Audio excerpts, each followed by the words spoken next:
Good morning, students. How are you? You're watching Indian Express Analysis. Today is 12th of August and we are going to discuss important news and articles from the Indian Express newspaper. We'll start off our today's discussion by understanding what is a sixth schedule of the Indian Constitution. Why are we discussing sixth schedule? Any idea? Because people in the Union Territory of Ladakh are demanding that their Union Territory should also get a sixth schedule status. So in that regard, what is sixth schedule? What kind of benefits it provides that people of different areas are demanding it, that we are going to understand. And this is relevant from GS paper 2 perspective. Okay. So the relevant paper here becomes GS paper 2.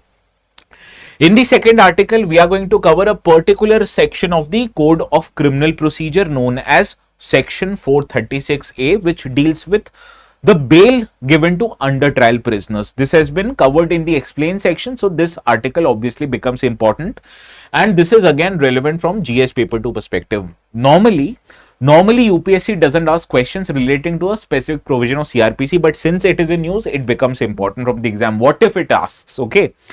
In the third article, we are going to cover a species that is in news, that are sloth bear. Sloth bear was found in a particular area in Tamil Nadu and it created a lot of problems for the local people. So what is actually sloth bear? What are the different characteristics of this species? Where it lives? What are its protection status?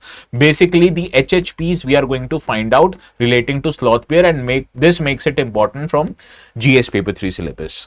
In the fourth article, we are going to understand the S-400 missile system, because the Air Chief Marshal of India, he has said that S-400 provided or proven to be a game changer in the recent conflict that India and Pakistan was under, right? So it basically destroyed many of the fighter planes of Pakistan. This is what the Air Chief Marshal has said. So we are going to understand how this S-400 works, what are its essential features, qualities, and how India faced problems in procuring it from our very good friend United States of America.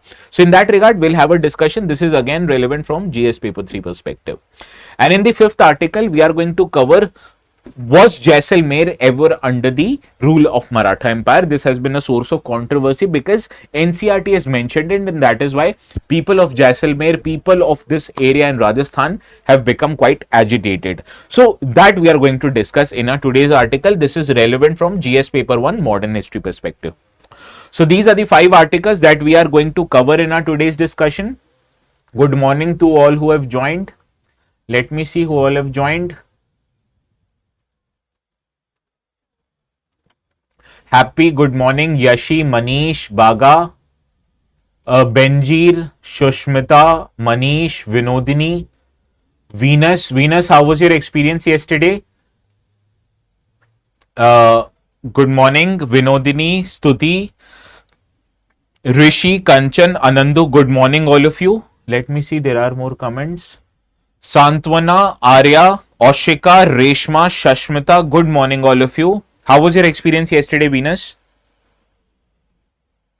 Did you interact with the faculties?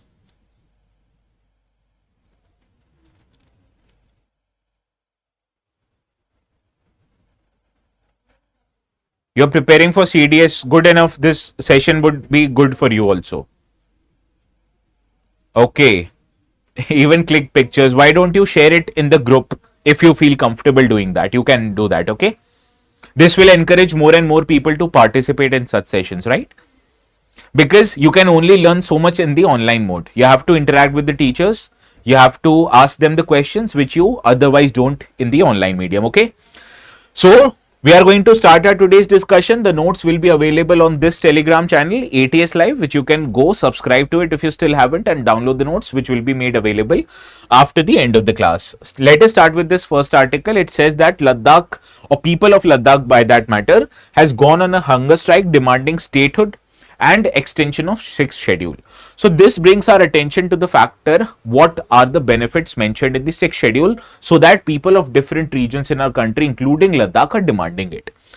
Right now, Sonam Wangchuk and other leaders, they have joined a hunger strike in Kargil. Kargil is located in Ladakh, demanding the statehood for the Union Territory and also inclusion in the 6th schedule of the Constitution. So what is exactly 6th schedule? What are the benefits? What are the significance? We'll try to understand in our today's discussion. Rajneesh, Manvi, good morning. Today's your first live class, Manish. Good. I hope you continue watching these classes live, okay? Because then only you'd be benefiting out of it. Give me a second. Let me refresh this page. Good. Whenever I refresh, it shows me an ad. See, I have a StudyIQ account, which is also an account of Google, by the way, and it shows me ads. Now, the sixth schedule is mentioned in the provision 244 or Article 244 subsection 2 of the Indian Constitution. This applies to administration of tribal areas, but only the tribal areas mentioned in 4 states in India: Assam, Meghalaya, Tripura and Mizoram.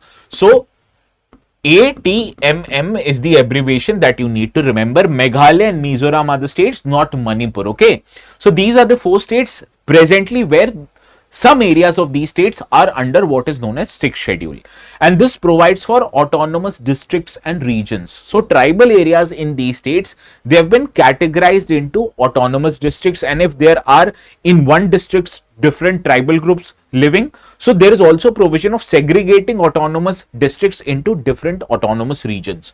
So for example, this is an autonomous district and it will have different pockets of autonomous regions inside it, right?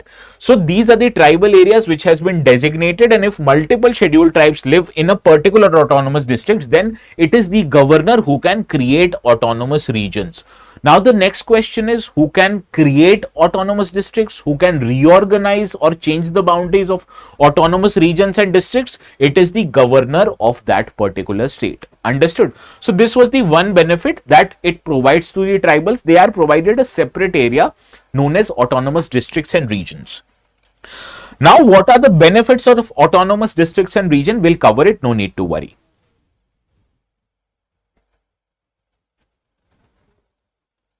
Yes, Bhuvan sir is very eloquent.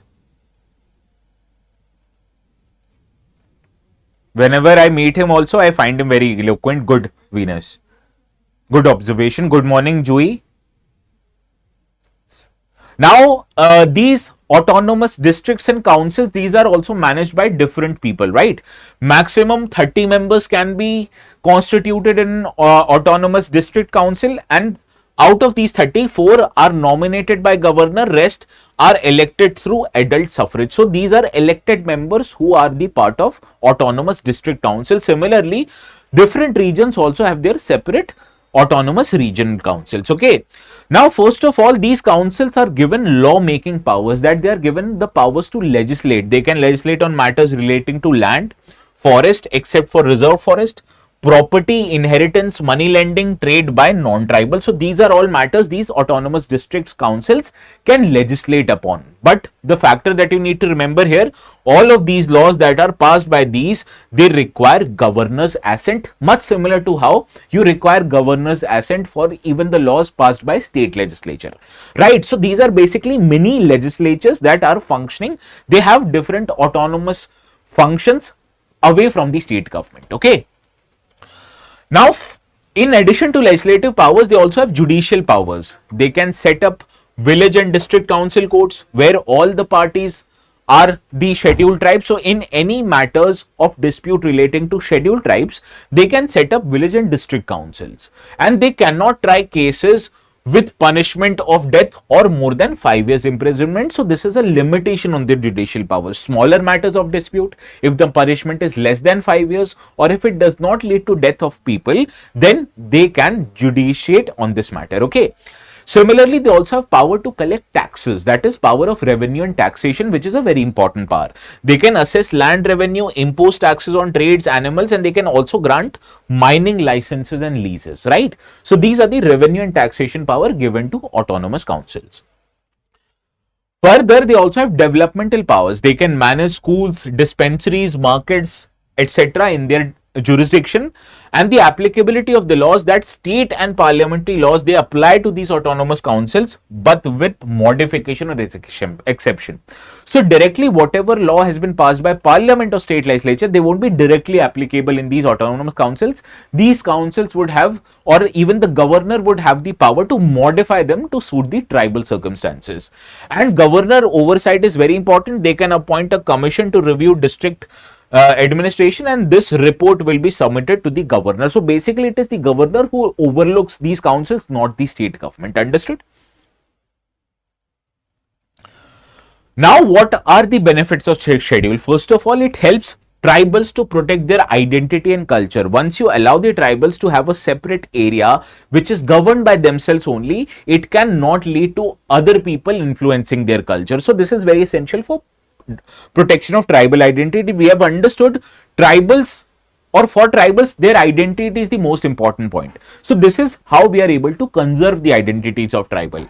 Similarly, it also ensures local self-governance. These autonomous district councils, they have legislative powers, they have judicial powers, they have taxation powers, and it helps them to manage local disputes without involvement of other parties to it. And cultural preservation is also important. They can preserve indigenous language, customs and festivals through local decision making, right? So these are the benefits of sixth schedule.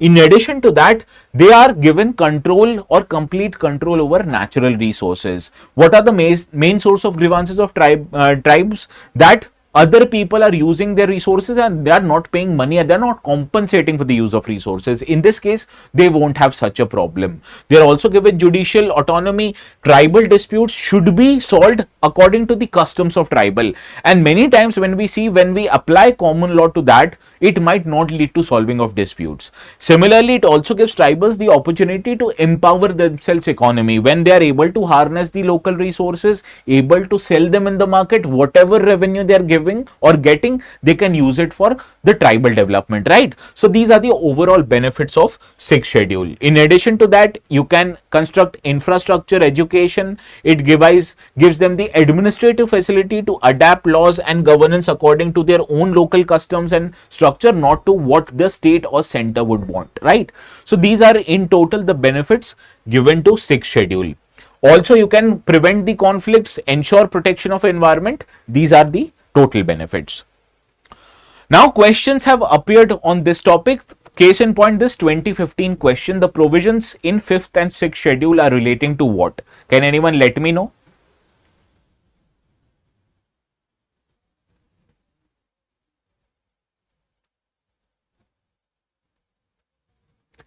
You don't have to feel stressed, Baga. If you start feeling stressed now, whatever you're going to learn from now on, that is also not going to happen.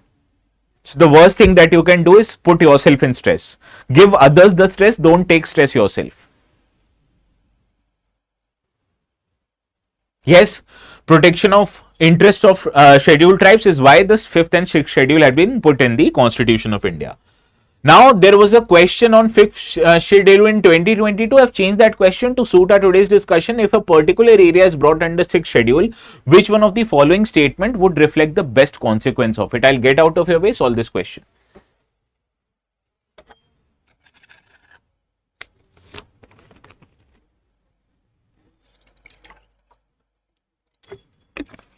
You know, I'm taking today's class without even having a tea. I left the paid batch at 9:57 and straight away I started this.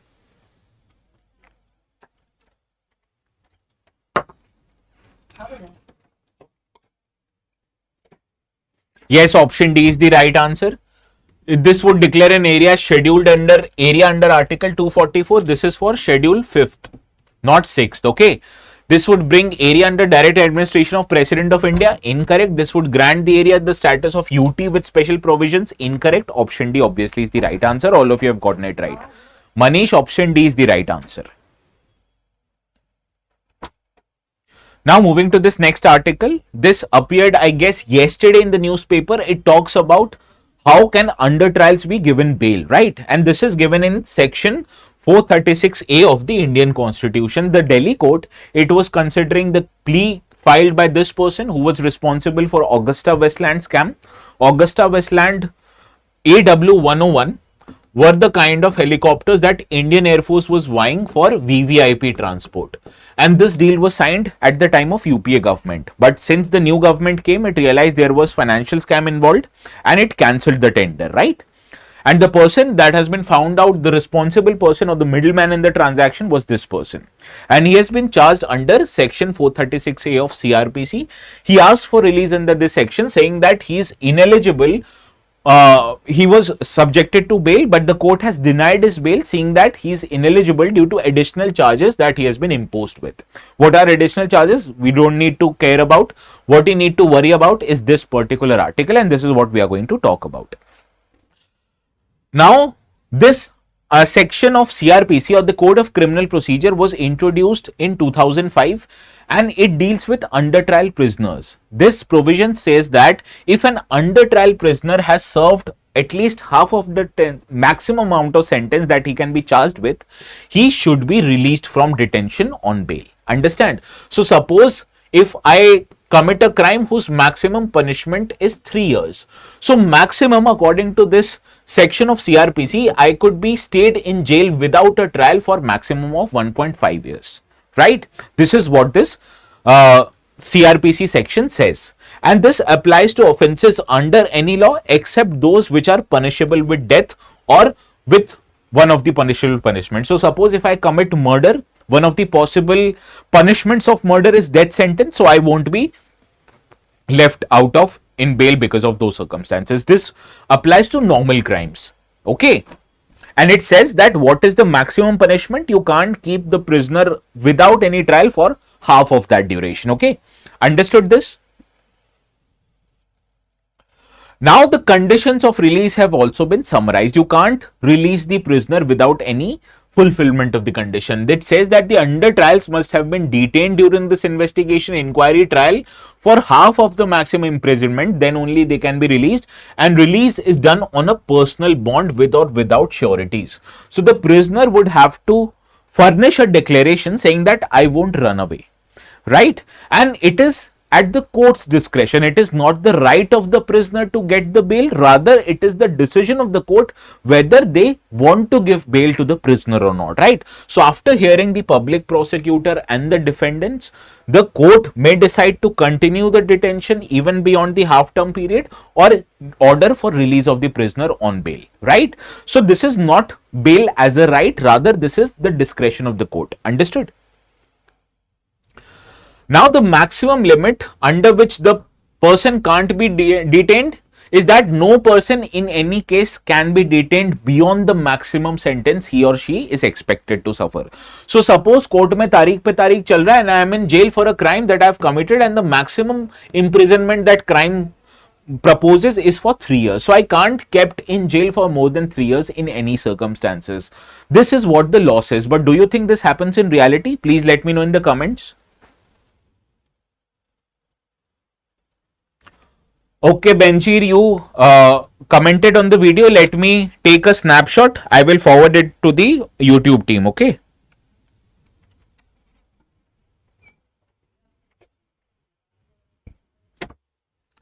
Answer it. In the meantime, I'll forward it to the YouTube team. Okay.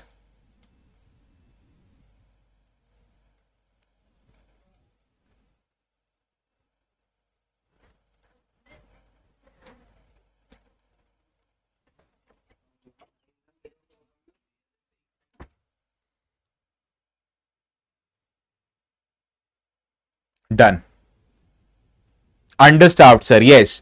So suppose if you are in the prison and you're a very poor person, you don't even know what is the maximum duration of imprisonment that your crime is supposed to have.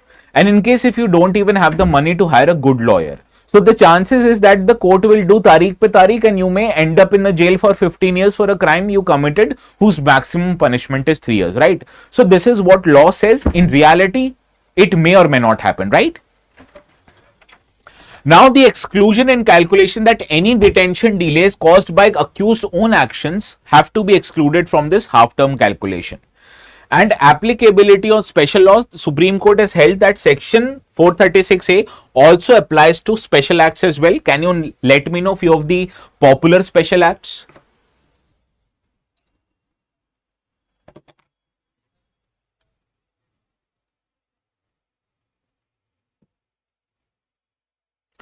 TADA,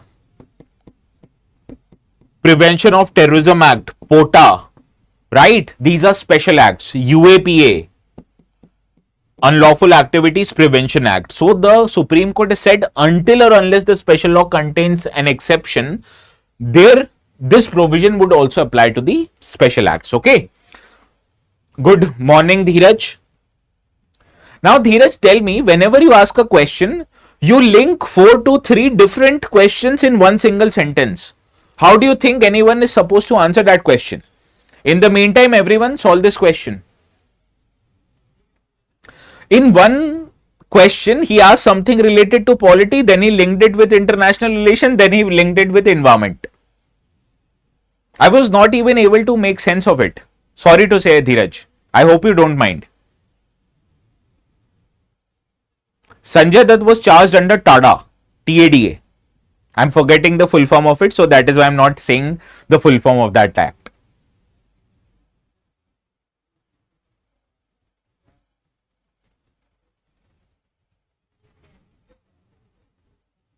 Third, obviously, is incorrect. The period of detention caused by the action accused is excluded while calculating the half-term limit. Incorrect. Why incorrect? Because the period of detention is also included. Can anyone Google it and let me know the full form of TADA Act? TADA is Act.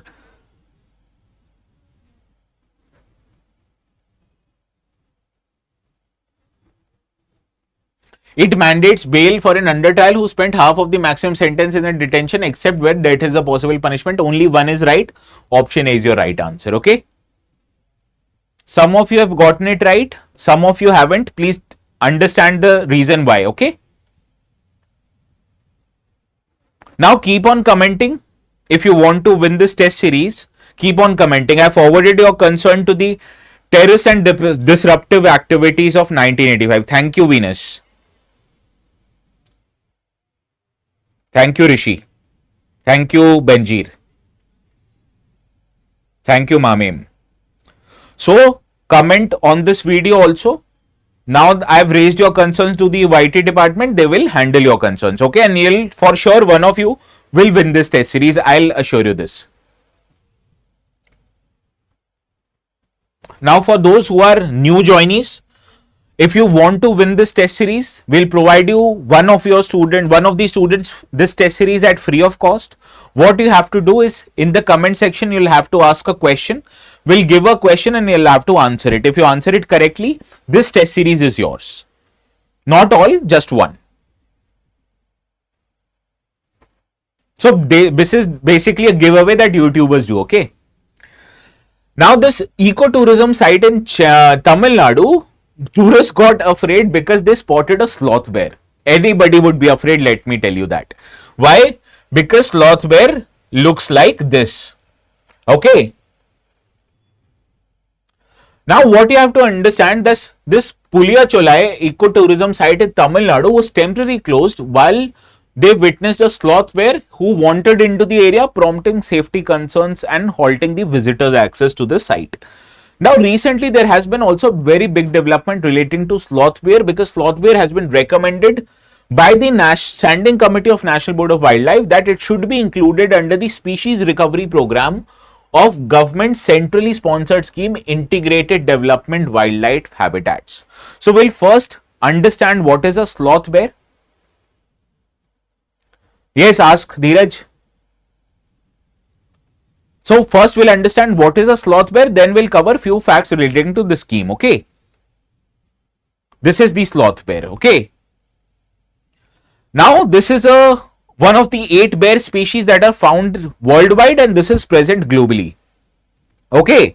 Now the geographical range of sloth bear that it is native to India, Sri Lanka and Nepal and it is found in India in 5 different biogeographic zones. It is found in peninsular India, Western Ghats, Deccan Plateau, Gangetic Plain and as well as the northeastern part of our country. Now the habitat that this sloth bear prefers, wherever we discuss a species, we cover 3 different aspects: habits, habitats and protection status. So first let us cover the habitats. These are often found in dry and moist forest as well as even in the tall grasslands where they use boulders, shrubs and trees for shelters. Yes, Dheeraj, ask your question. Now, let us consider the habits of the species, okay?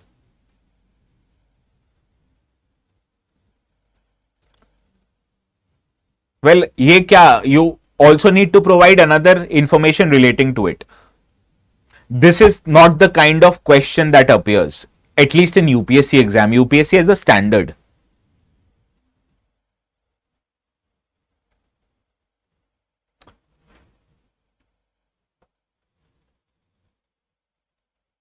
So yes, you can go. If Pritish sir is saying that Rubab Khali is the largest desert in continuity, you have to go ahead with it, right? Go ahead with what teachers are saying. Don't take doubts from one teacher and ask it with another teacher, right? Pritish sir, I know him personally, is very good when it comes to geography and environment. Now, the key habits of sloth bear is that it is a bear species. Comparison to the other species of bears, it is smaller in size. Similarly, it has long, shaggy, dark brown or black colored fur, right? So this is the fur I'm talking about of the sloth bear. This is long black and brown colored fur. Similarly, it also has long and curved claws, and it has the longest of the claws among all the bear species. Its dietary preferences is not vegan. It is called as myrecophagus, which means it mainly eats ants, termites and small insects. Okay. And in terms of behavior, it is a solitary and mostly a nocturnal animal.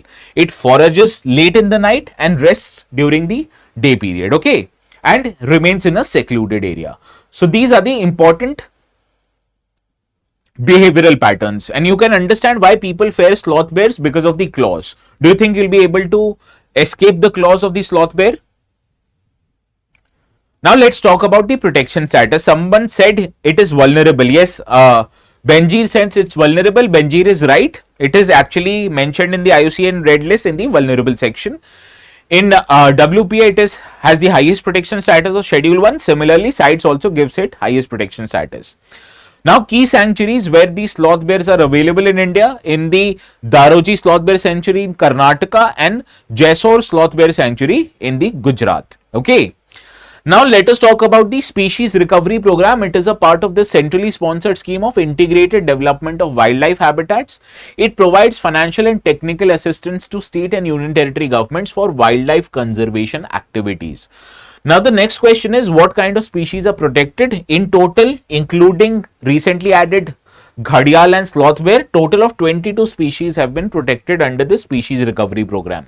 Other subcomponents are support to protected area, where funds are given to these upkeep of these protected areas, and protection of wildlife even outside protected area for mitigation of human and wildlife conflict. Is this an example of ex situ or in situ protection?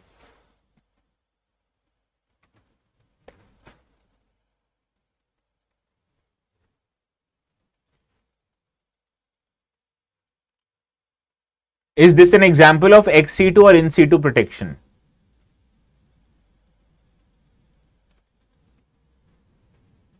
Ex situ. Yes, good. Now solve this question.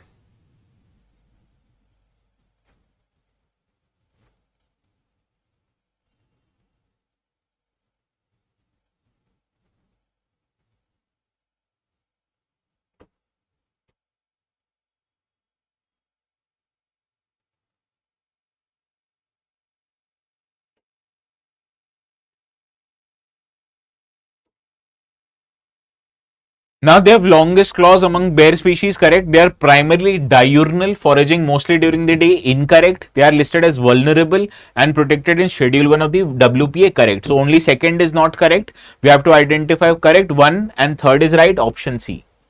Yes, all of you have gotten it right. Nocturnal.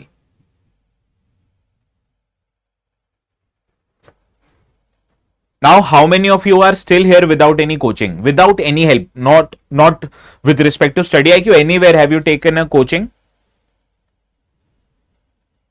Or have you taken any sort of help, mentorship support, test series?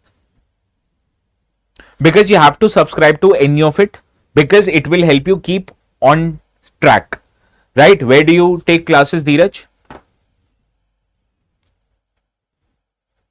Well, happy, do consider enrolling somewhere. I'm not talking only about StudyIQ. Please consider whatever is the best suited option for you. Please stay attached to a program, because first of all, you're subscribed to a timetable which you have to follow, and if you don't follow, you'll realize you're behind it. Right? So please do consider StudyIQ also. Right now, we are offering the courses at the maximum possible discount. I was informed multiple times yesterday that this is the biggest ever discount that has been offered on StudyIQ platform. You can take admissions for 2026, 27, 28, whatever year you are aiming to give exams on, right? So please subscribe to any of your channel, and if you want to subscribe to the courses of resolution batches or any other course, be it optional, be it bilingual, Hindi, whatever you want, please use this code. It will help you get maximum discounts. Okay. In case if you need any help, you can message me in the Telegram group. Coming back to this article, this basically talks about the very famous weapon system that is in news, S-400. In India, it is also called as Sudarshan Chakra. What are the important features of this S-400 weapon system? We'll find out. First, let me give you the context. Now, a recent speech that the Air Chief Marshal Mr. AP Singh made, he told that Indian Air Force took down at least 5 of the Pakistani fighter jets and 1 large aircraft, many of them expected to be an AWACS aircraft. And this was done by the use of S-400 missile system, which India has brought from Russia, and it has proven to be a game changer in the conflict. Earlier, when India was going to procure it, US threatened us by imposition of what is known as CARTSA. CARTSA is basically an act which enables the US government to punish any of the country who buy goods and services from North Korea, Iran or Russia. So, US tried to prevent India from buying this, but understanding your own national interest, India went ahead with it. And this has proven to be a game changer. And the kill range of S-400 system has enabled Indian Air Force to keep Pakistani Air Force aircrafts away, right? This is not a surface to surface, this is surface to air, SAM, right? These are SAM missile systems, I'll tell you, don't need to worry. Now, this is the S-400 missile system, but this is not the only component of S-400 missile system. These are basically the launchers. One regiment of S-400 consists 2 of these launchers. In addition to that, many radar, command control systems also. Now, this goes in India by the name of Sudarshan Chakra, and it is a Russia-made surface-to-air missile system which has been developed by this company, Alma Central Design Bureau, and this is a long-range surface-to-air missile systems. You fire a missile system from the surface and it destroys aerial targets, and this is regarded as the most advanced air defense systems in the world, much more advanced system as compared to THAAD of United States. S-400 system, it can detect at one time up to targets which are 600 kilometers away, and it can destroy targets which are up to 400 kilometers away. So its radar is very powerful. It can see an aircraft coming 600 kilometers away from the target, and it forms a very key component of India's integrated air defense system. India's air defense system consists of S-400, consists of portable Igla missiles, consist of Akash, consist of many different functions, right? So S-400 works in parallel to all these systems, in cooperation with all these systems, and this is in India called as integrated air defense system, which consists of S-400, Akash, Igla, guns, etc., like different kinds of weapon systems. Now, each squadron of S-400 consists of 2 batteries, which are basically 2 launchers, and these each having a capability of launch 6 missiles at a time. They are also having a command and control system, a surveillance radar, and an engagement radar. So, surveillance radar would allow to first of all picture the aircraft coming in. The engagement radar would then give the signal to the launchers to launch a missile and destroy the target, and all these systems are working in togetherness, and each battery can support or fire as much as 128 missile. So this is basically of how the different systems of S-400 are located. This surveillance aircraft, which has the ability to look about 600 kilometers away, it would spot an aircraft coming in, it would send the signal to the command and control center. Command and control center would give the signal of firing a missile to the engagement radar, and based on this data, the launchers would fire and destroy the aerial targets. Understand? Now, India signed 35,000 crore deals, which was at that time approximately $5.4 billion in 2018 to procure 5 squadrons of the S-400. Till date, 3 squadrons have been added to India's armory, and 2 squadrons, the Russians have said they will deliver it by 2026. Right? Now, the long range capability is what makes this S-400 very unique and potent. It can engage targets of up to range of 400 kilometers and altitude 30 kilometers above the sea level, thus enabling you to defend a large area. Similarly, it consists of multiple missiles.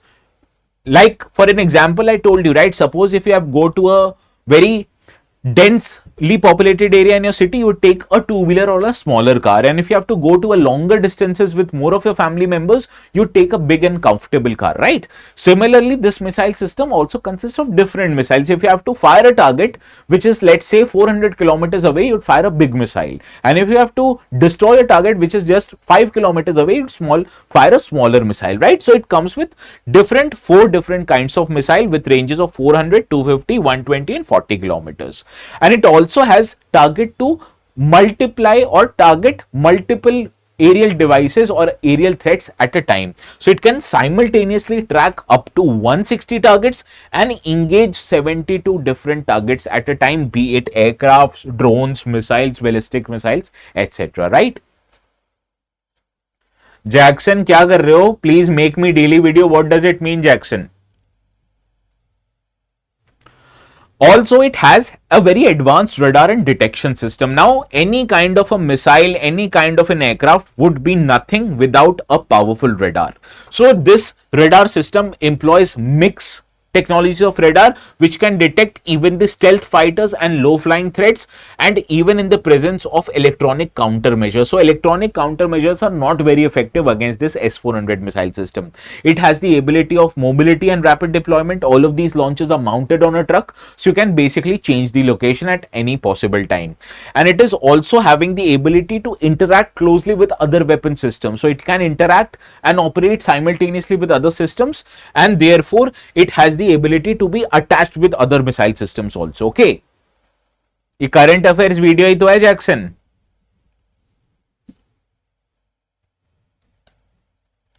Now solve this question. This is a 2018 question.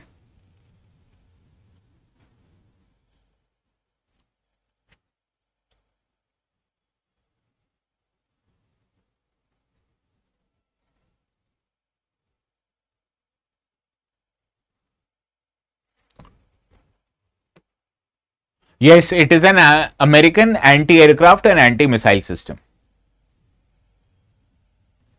Now this question with respect to S-400.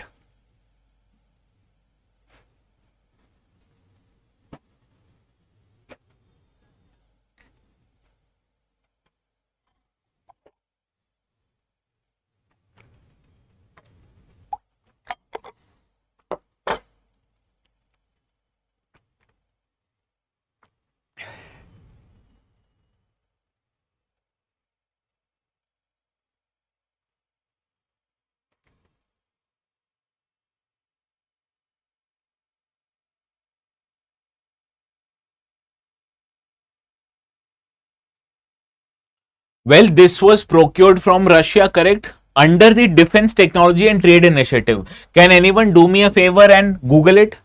Defense Technology and Trade Initiative. It is a program between India and US, not India and Russia. So that is why second statement is incorrect. Did I tell you India procured it under Defense Technology and Trade Initiative? Had it been done under that, don't you think I would have mentioned it? So please remember this. Rest two statements you all know are correct. 1 and 3, option B is right. Now moving to this article. This article appeared in Explain section, and it talks about, was Jaisalmer ever a part of Maratha Empire? Has anyone ever been to Jaisalmer? I want to go. I've heard from many people this is one of the most beautiful places in India. Not just in Rajasthan, and Rajasthan has many beautiful places. You can imagine the beauty of Jaisalmer. Now the problem with Jaisalmer is that you can only visit that place during winter season, because It is a desert and it would be unbearable during summers. Where are you from, Manish? Which part of Rajasthan? A controversy erupted after NCERT Class 8 textbook map. It showed Jaisalmer as a part of Maratha Empire in 1979, which historians and former royal family members have claimed to be historically incorrect. So let's find out. Now, under the Peshwa Bajirao the First, how many of you seen Bajirao Mastani? Bharatpur. So basically very near to Agra and Mathura. Kevladev National Park. How many of you seen Bajirao Mastani? Now in that movie, the character of Ranveer Singh, he played Peshwa Bajirao the First. And during Peshwa Bajirao the First duration, the expansion of Maratha Empire happened quite aggressively. Yes, but unbearable movie. Except the acting of Priyanka Chopra, I did not like that movie. And that song is very nice, where the Ranveer Singh enters, everybody is dancing, right? Bharatpur comes under NCR? No, I don't think so. Alwar comes, not Bharatpur. If you have to include Bharatpur, then you will also have to include Mathura, Agra, etc., which would make NCR beyond comprehension. Yes, dialogues are very good in Sanjay Leela Bhansali's movie. Now, under the Peshwa Bajirao the First, Marathas expanded into Delhi, Punjab, Rajasthan, Bundelkhand, Odisha, Bengal, Bihar after consolidating their hold in Malwa region, which is presently in Madhya Pradesh after the Battle of Bhopal. Now, as a tribute of the political rule, Marathas often used to stay in power, but they used to allow locals to rule in that region, providing those locals give taxation money to the Marathas. And the taxation money that the Marathas collected were known as Chaut and Sardeshmukhi. Chaut, as the name suggests, was 1/4 of the total earning that the Marathas used to take from the empires as a source of protection money, right? Whereas Sardeshmukhi is 1/10 of the total land revenue that the Marathas used to charge, because according to Marathas, these were their own hereditary lands, right? And in exchange of full political control, they not used to fully politically control any annexed area. They used to say that recognize our power, give us taxation, and then you can continue ruling in our name. Okay.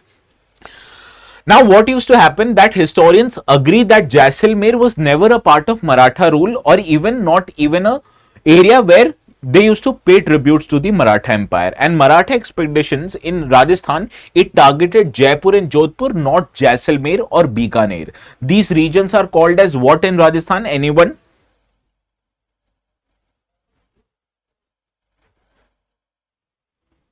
Marwad or Mewad?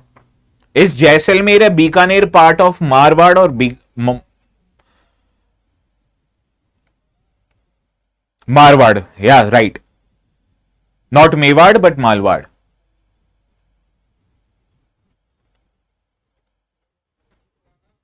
Good. And people speak what languages in this region? Marwadi. Right? So many people, you call them Marwadi. Not because they belong to a community, but they hail from Marwad region of Rajasthan. Right? Now, there was this also problem of weak tribute compliances. Even though major Rajput states, they recognize the power of Marathas, but they failed to pay their tributes regularly or in time to the Marathas. And no reason exists or no records exist that Jaisalmer at any point of time was paying a tribute to Maratha Empire. So this is the claim that the locals and historians have made according to the Jaisalmer status. Right. Now, what you have to understand is the patchy nature of Maratha authority. First of all, Maratha authority, it increased in India, but their direct administration was very loose. So they entered into an agreement which could have easily been overturned after armies withdrew. And historians, they view this, that Maratha polity should be seen as one of the several contemporary powers, not as a proto-nationalist Hindu power in India. And in reality, Marathas claimed sovereignty over large regions, but in actual terms, their authority or their control over the regions were contested and uneven, right? So this basically highlights capturing a territory is one thing, administrating and holding that territory is different, okay? Yes, Marwadi are businessmen, but also other communities or people belonging to other communities living in Marwar or hailing from Marwar are also called as Marwadi. So we use the word Marwadi narrowly, but ideally should be quite wide. All the people who come from Jaisalmer, Bikaner, etc., they can be called as Marwadi. Don't you think you call all the people who speak Tamil as Tamil people, or you call all the Bihari people as Bihari or Bengali people, right? Similarly, this works. Marwad is a region. Now, this is the image that has been there in NCERT, and you can realize this shows every area that has ever been in control in Maratha in just one color. Don't you think it should be given with different colors? Areas that were directly managed by Maratha should be marked in different colors as compared to areas from where Marathas used to collect taxes, right? So this is the problem with NCERT that many have highlighted. So NCERT says that this map was based on an earlier published source, and it includes areas which were under direct control, tributary states, and even states that entered into a small term agreement with Marathas. There is a missing disclaimer that says approximate borders, which was omitted, and this has been wrongly done, and experts have suggested to use different shades to show direct ruled areas, tributary status, temporary conquest, and spares of influence to avoid oversimplification. So understand why this issue became so big. Yes, color distinction is very must.